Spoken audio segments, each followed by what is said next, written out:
la recompensa de Cristo. Ese es el mensaje, el sermón de esta mañana, el estudio bíblico, la recompensa de Cristo. 1 Corintios 15, 16, 19, y dice la palabra de Dios: porque si los muertos no resucitan, entonces ni siquiera Cristo ha resucitado.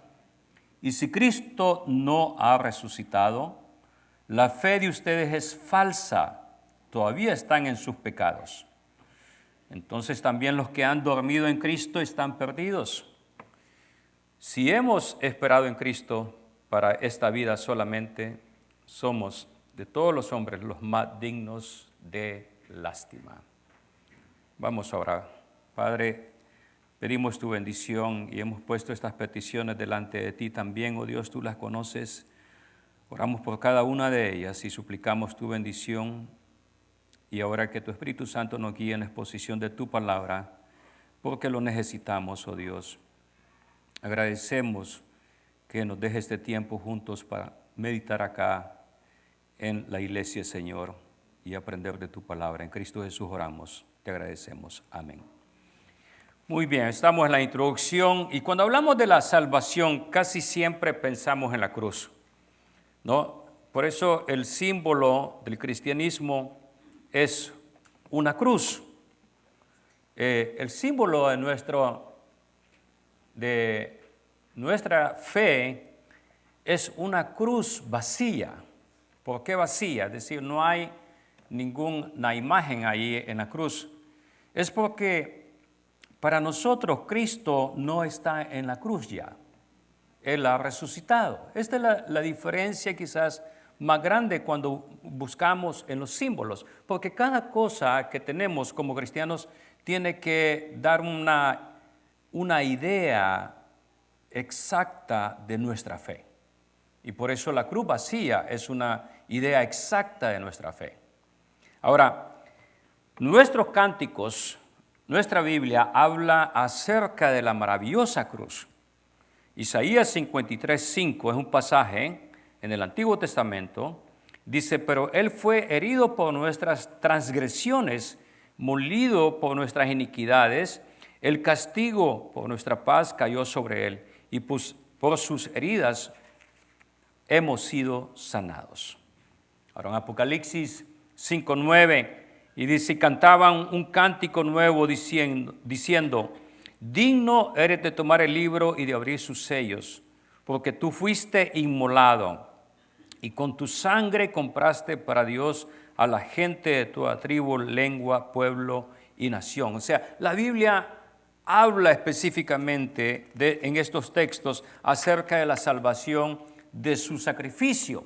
Ahora, ¿qué más hay después de la cruz? Y este es donde yo de veras siento yo pensaba esto este domingo cuando escuchaba al pastor Dave esta mañana en el parque a las 6:30, sí, ahí estábamos en el parque a las 6:30, un grupo de creyentes proclamando Cristo ha resucitado, ¿no? Y pensaba mucho que yo he compartido con ustedes de que yo llegué a la iglesia, era cristiano, era un creyente, pero cuando se hablaba de que Cristo ha resucitado, era algo que para mí no era una fe personal. Todos tenemos fe en algo. Por ejemplo, todos creemos en algunas cosas. Creemos porque así son. Por ejemplo, creemos que el día de mañana va a ser lunes, ¿no? ¿Sí o no? Es lógico. No necesitamos mucho, toda la historia acerca del lunes y saber qué significa el lunes para creer que mañana es lunes. Pues bien, yo así estaba, creo yo, en cuanto a que Cristo ha resucitado. Yo en mis primeros años de cristiano creía que Cristo ha resucitado porque lo predicaban en la iglesia, lo enseñaba la iglesia, pero no era algo personal. See, it's a huge difference when we believe in our hearts and when we just believe with our minds. Okay? Podemos creer muchas cosas en nuestra mente, pero cuando lo creemos de corazón, eso es lo que causa un impacto. Ahora, los discípulos, si nos damos cuenta, no creían ni siquiera en su mente que Cristo iba a resucitar. Y esta es una de las evidencias más grandes que hay en todo movimiento acerca de que todo va a funcionar tal como está planeado. Voy a explicar esto. Si Cristo, vamos a decir, Él habló que iba a morir, iba a resucitar el tercer día, les explicó, pero ellos no lo creyeron. En todo movimiento falso, vamos a decir, primero se asegura el líder que todos sus seguidores crean exactamente lo que él dice. ¿Ya? Se asegura. Dice, quiero que ustedes, esto es lo que tienen que creer. Y lo repiten y lo repiten. ¿Ok? Se asegura que ellos crean eso. Jesús les explica, les dice, y ellos dicen, todavía dudaban en su corazón. El capítulo 24 de Lucas es fascinante. Creo que es uno de mis capítulos favoritos acerca de que Cristo ha resucitado. Porque Cristo se aparece a un grupo de sus discípulos y ellos están dudando todavía. ¿No? Ahora, una afirmación es que en la cruz encontramos el perdón de pecados. Pero la resurrección confirma y asegura la salvación eterna. Vamos a ver a la primera parte, un sello de aprobación. Aún estamos en nuestros pecados, la letra A. Cuando en 1 Corintios 15, 17 dice, y si Cristo no ha resucitado, la fe de ustedes es falsa. La palabra que usa para falsa en muchas Biblias es inútil. Useless faith, dice. ¿Ya? Useless faith, algo que es falso. ¿Qué es un useless faith? Una fe falsa, una fe inútil. Es una fe que no sirve para nada. Por ejemplo, si creemos que Cristo es nuestro Señor o nuestro Salvador, pero si tuviéramos, ponga atención, si fuéramos y tuviéramos necesidad todos los años de ir a una tumba, porque Cristo está ahí, ¿de qué se debería? La tumba está vacía. Ahora, si usted va a Jerusalén, yo no sé si usted va a ir alguna vez, ya he explicado yo que no creo que yo lo haga, pero si usted va a Jerusalén, va a encontrar una tumba vacía. Cristo no está ahí. Entonces, si Cristo no ha resucitado y todavía están en sus pecados, ¿qué significa eso? Hay dos lugares espirituales donde una persona puede estar. There's two places that you can be there, here. In your sin or in Christ. ¿Estamos en Cristo o estamos en tus pecados? Si estamos en Cristo, ¿qué es lo que sucede? Ahora, si estamos en nuestros pecados, significa que seguimos la vida tal como está. No hay cambios. Pero si estamos en Cristo, dice, tenemos perdón, nueva vida y vida eterna. ¿Ok? Estamos en nuestros pecados, recibimos juicio, condenación y muerte. Ahora, hay una pregunta ahí, si la muerte de Cristo fue tan poderosa, ¿por qué Pablo dice esto? Porque no todos creen. Esa es la respuesta. Not everyone believes it. That Christ is risen from the dead.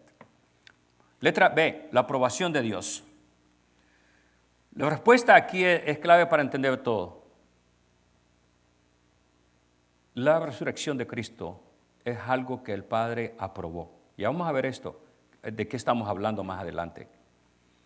Jesús no se levantó a sí mismo, dice que el Padre lo levantó. Y al hacerlo estaba diciendo, está hecho, es suficiente. Le dijo a Jesús, lo lograste.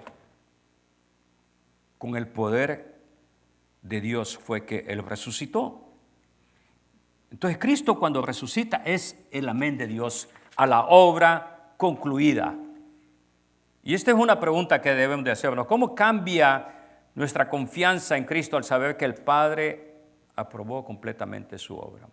Una de las cosas que encontramos acá en la Biblia, en el Nuevo Testamento y también en el Antiguo Testamento, en parte del Antiguo Testamento, es que todo lo que hace el Padre es aprobado y es conjunto, unido.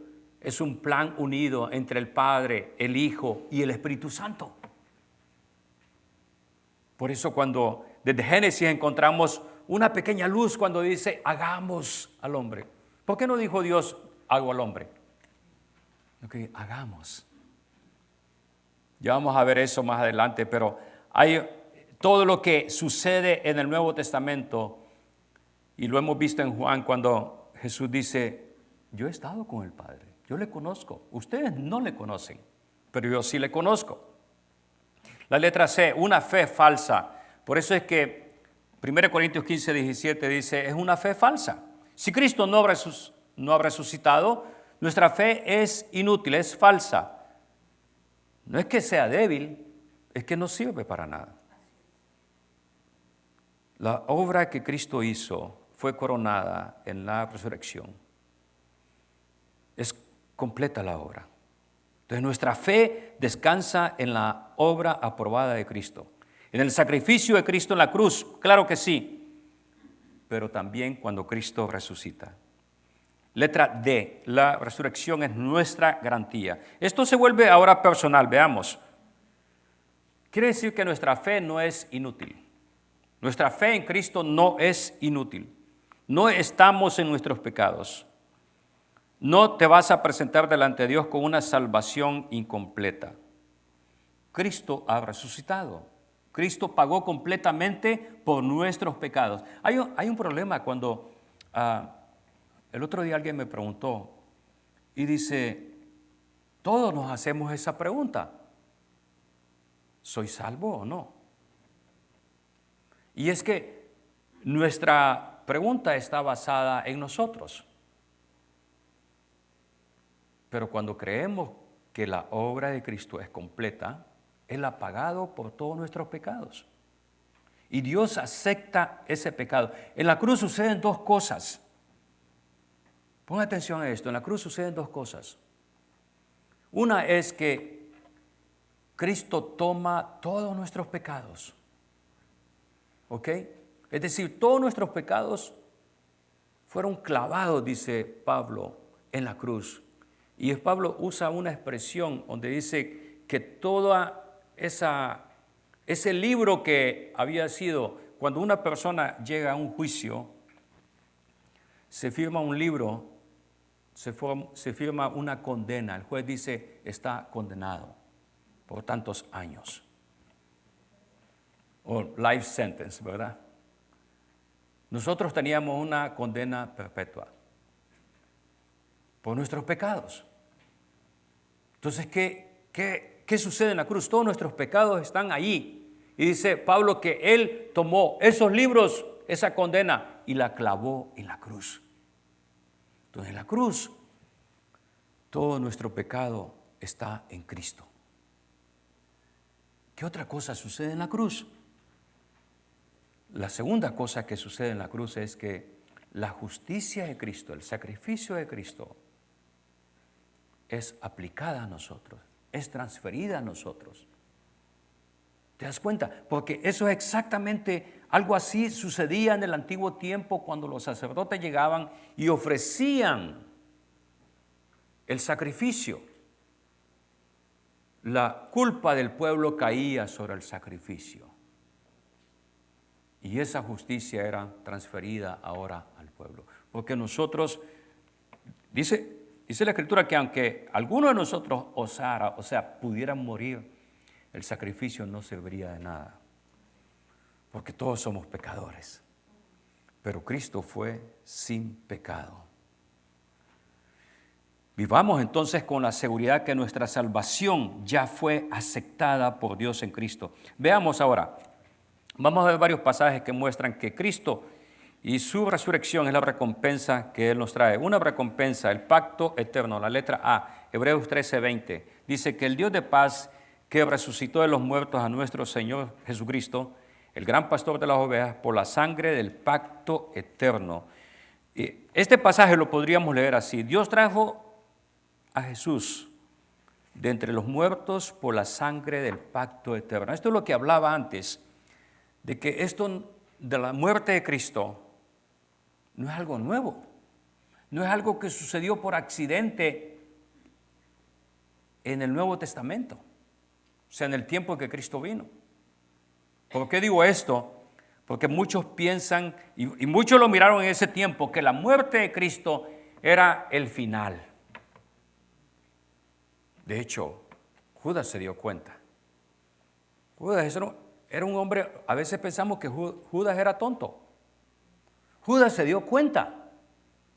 Dijo, bueno, si este va a morir, hay que sacar algún provecho, por lo menos de que va a morir. Pero yo no me voy a quedar así nomás.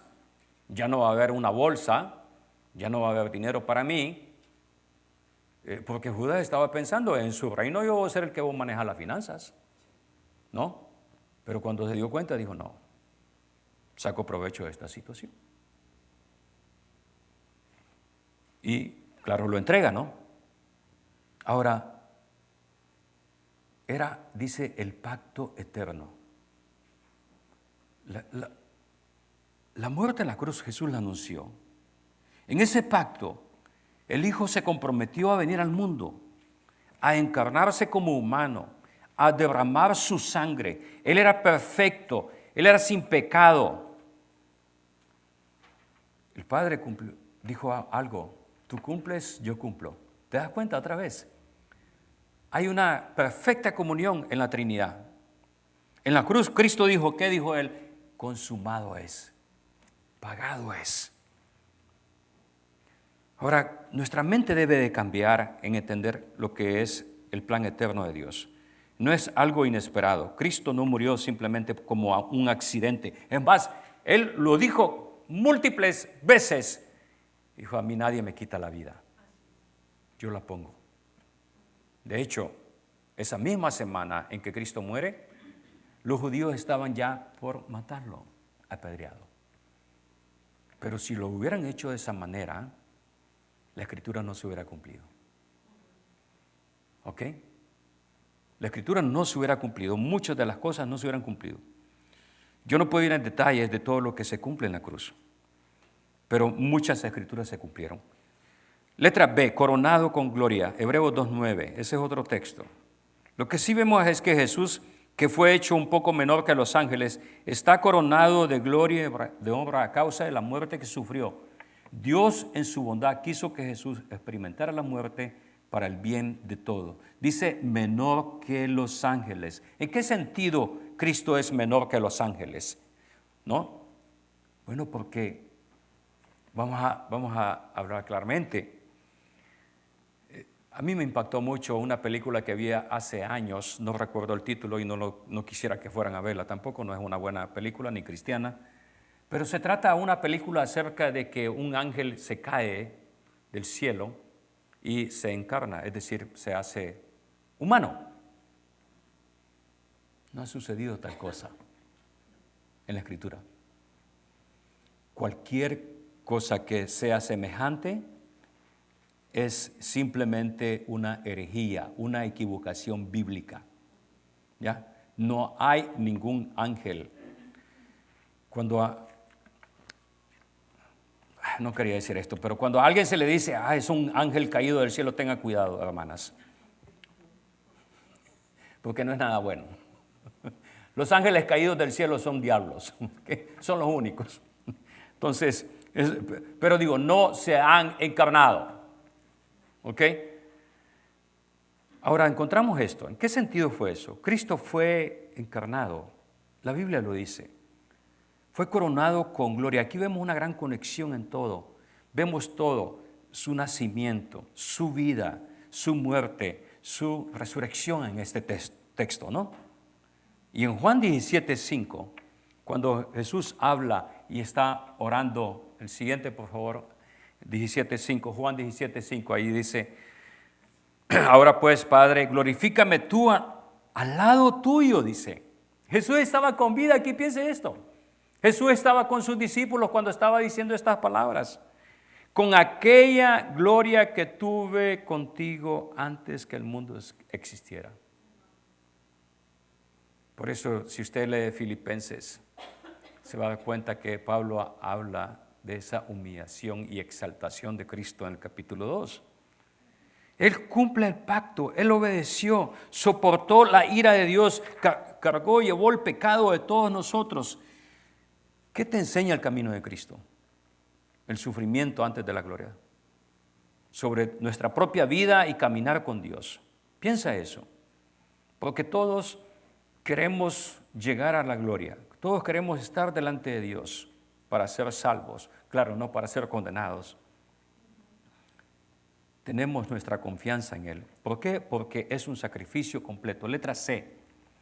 Pero Cristo, dice Hebreos 10, 12, 14, pero Cristo, habiendo ofrecido un solo sacrificio por los pecados para siempre, se sentó a la diestra de Dios, esperando de ahí en adelante hasta que sus enemigos sean puestos por estrado de sus pies. Porque por una ofrenda Él ha hecho perfectos para siempre a los que son santificados. Si tú lees todo el libro de Hebreos, te vas a dar cuenta que el escritor de Hebreos conocía muy bien la ley. Parecía que era un sacerdote el que escribió este libro, un sacerdote judío. ¿Por qué digo yo eso? Porque habla con detalles increíbles del templo, de los sacrificios. Y lo que sucede cuando él escribe este texto, lo que algo no nos damos cuenta nosotros. ¿Te puedes imaginar que cuando este texto es escrito, no sabemos dónde fue escrito Hebreos, no sabemos. Pero digamos que fue escrito afuera de Jerusalén, quizás muy cerca, en Samaria, en Judea, ahí cerca. Y está escribiendo de esta manera porque en el templo los sacrificios todavía estaban todos los años. Los sacrificios de corderos. People still bringing in sacrifices to the temple. To the Jerusalem temple. Por eso dice, porque ¿por qué? Una ofrenda, dice. Él ha hecho perfectos para siempre a los que son santificados. Una. Y en el 12 dice, habiendo ofrecido un solo sacrificio. Por eso, si lees todo el capítulo, va a decir, ya no hay necesidad de que cada año el sacerdote ofrezca sacrificio. Un solo sacrificio. Por eso no le llamamos a la cena del Señor Eucaristía. La Eucaristía, en cierta manera, es un sacrificio literal del cuerpo de Cristo cada vez que se hace. Y aquí dice, no, Cristo ha muerto, ha sido sacrificado una sola vez. Esto es interesante, hermanos, porque pensemos eso, si en ese momento todavía estaban los sacrificios y el escritor les decía, stop, you don't need to go to the temple anymore. No necesitas traer ovejas ya para ir al templo. No necesitas llevarle una oveja más al sacerdote para que vaya al templo. ¿Por qué? Porque el Cordero perfecto ya ha sido sacrificado. Por eso Juan el Bautista dice, he aquí el Cordero de Dios que quita el pecado del mundo. He aquí. ¿Por qué dice eso? El Cordero perfecto. Esto es clave para nosotros, hermanos.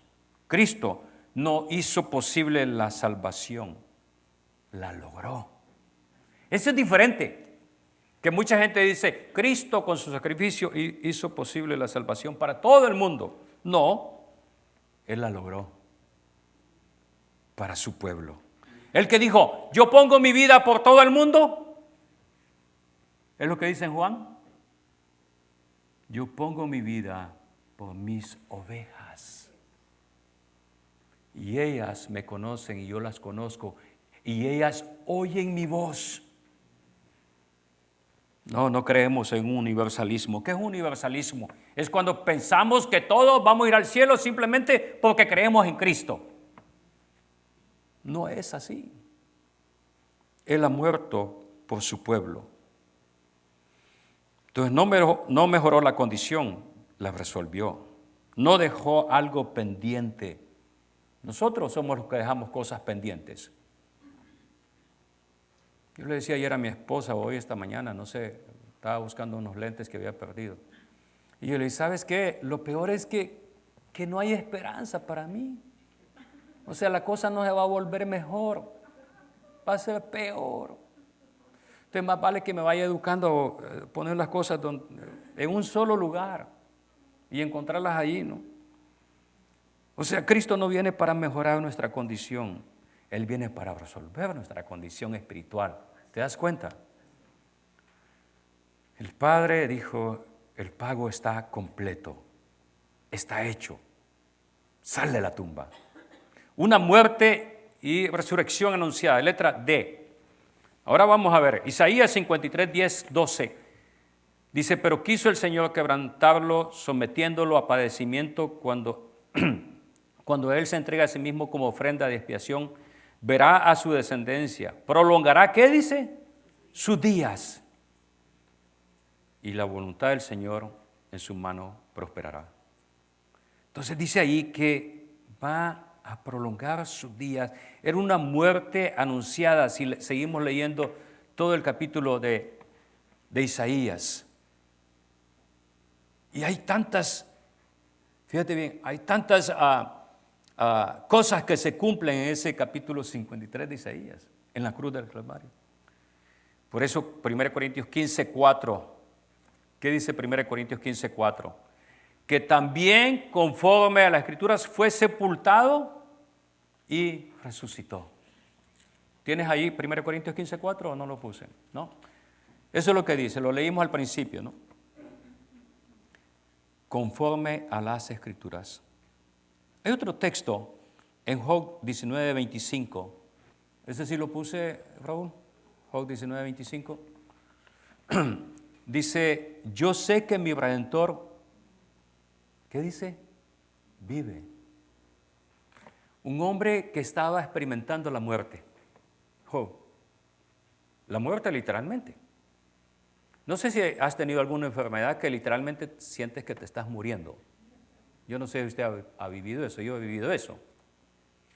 Literally, you feel like you're going to die. Unfortunately, you didn't die because you're here.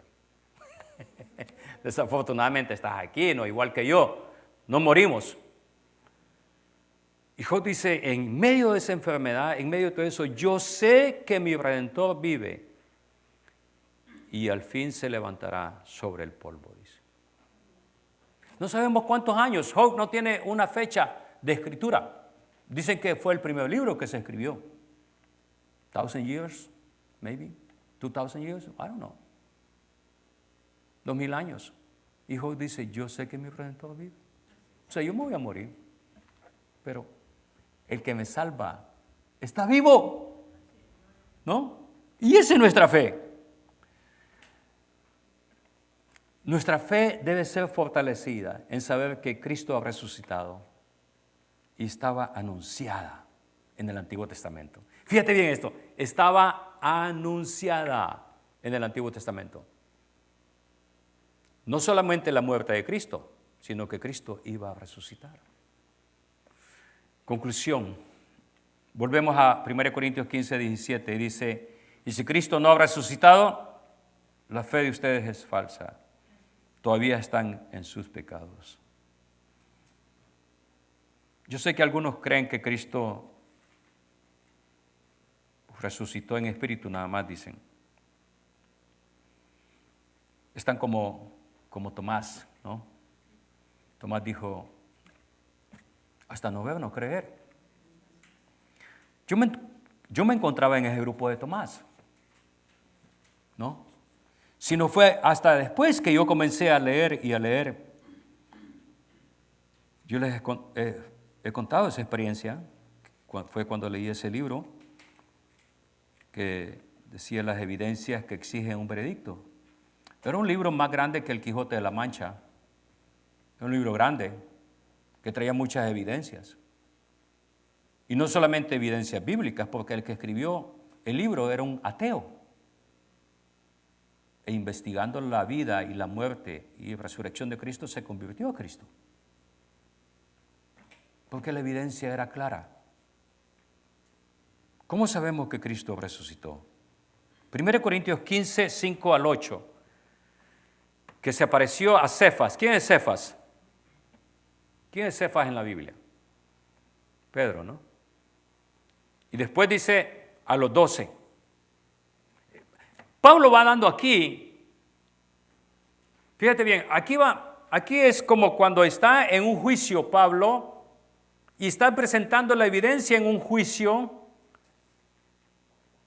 y dice que nosotros debemos de creer un testimonio cuando 2 o más personas pueden confirmar ese testimonio, ¿sí o no?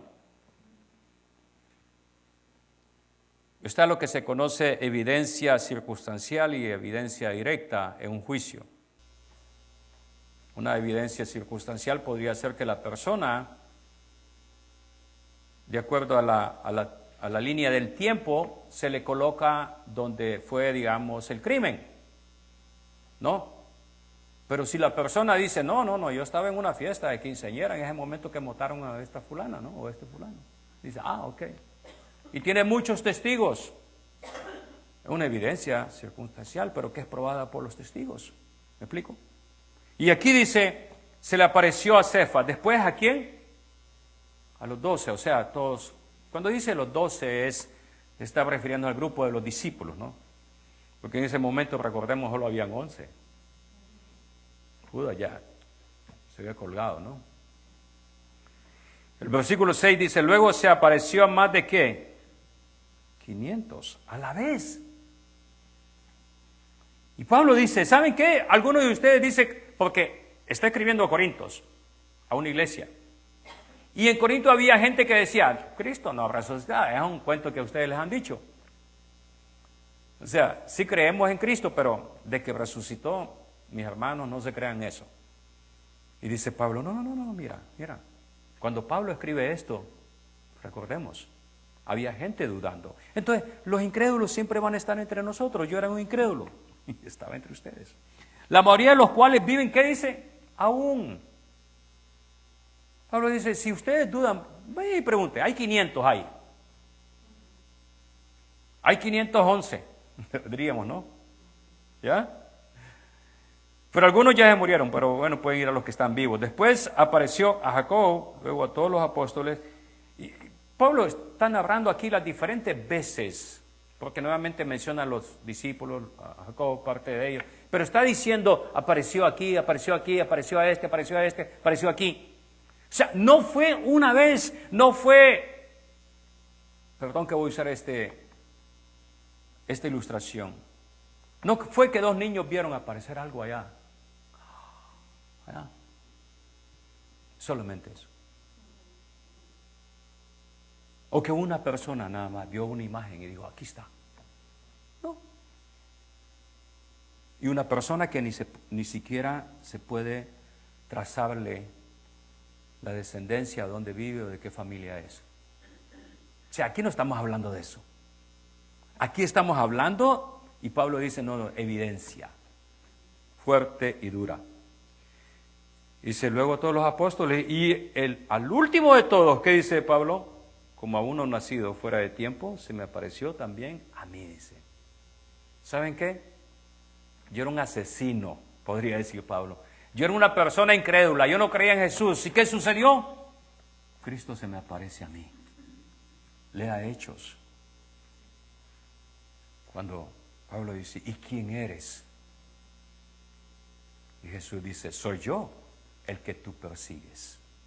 Y no solamente en esa ocasión, porque después leemos que fue llevado al cielo. Estamos hablando de milagros extraordinarios. Se apareció a personas, a grupos pequeños, a grupos grandes. La evidencia es fulminante de que Cristo ha resucitado. Esta no es simplemente un dogma de la iglesia. ¿Qué es un dogma de la iglesia? Un dogma de la iglesia lo crees porque lo tienes que creer, porque la iglesia lo proclama, lo dice. Esto no es un dogma. Esta es una evidencia que Cristo ha resucitado. ¿Ok? Por eso dice, el dogma se cree, no se debate. O sea, no hay manera de cómo venir y decir, bueno, yo creo otra cosa. No, el dogma se cree, dice la iglesia, ¿no? Pero esto no es un dogma, que tienes que creerlo. Y fíjate bien esto. Yo estoy seguro que cuando Cristo viene a tu vida, Él trae una revelación especial a través de la Escritura de que lo que te está diciendo es verdad. El Espíritu Santo confirma. Dice que el Espíritu Santo confirma a nuestro espíritu que somos hijos de Dios. Somos hijos de Dios. Entonces, si tienes dudas, dile a Jesús, tengo dudas. Tengo dudas sobre esto y lo otro. Have doubts. Help me with my doubts. Y Jesús, Dios, el Espíritu Santo, es el que va a confirmar la palabra que tú has escuchado. Padre, perdona nuestros pecados. Perdona nuestras faltas. A ti confesamos, oh Dios, que hemos sido incrédulos. Y permite que tu Espíritu Santo nos revele en tu palabra lo que está escrito. Y que esa letra muerta que está en tu palabra se convierta en una letra viva en nuestros corazones, en nuestra alma. Y que podamos ser creyentes, no incrédulos. Gracias, Padre, por este tiempo que nos das de celebración, en saber que tu palabra se ha cumplido, Dios. Te oramos, Padre, en Cristo Jesús. Venimos ante ti, te agradecemos, oh Dios. Amén.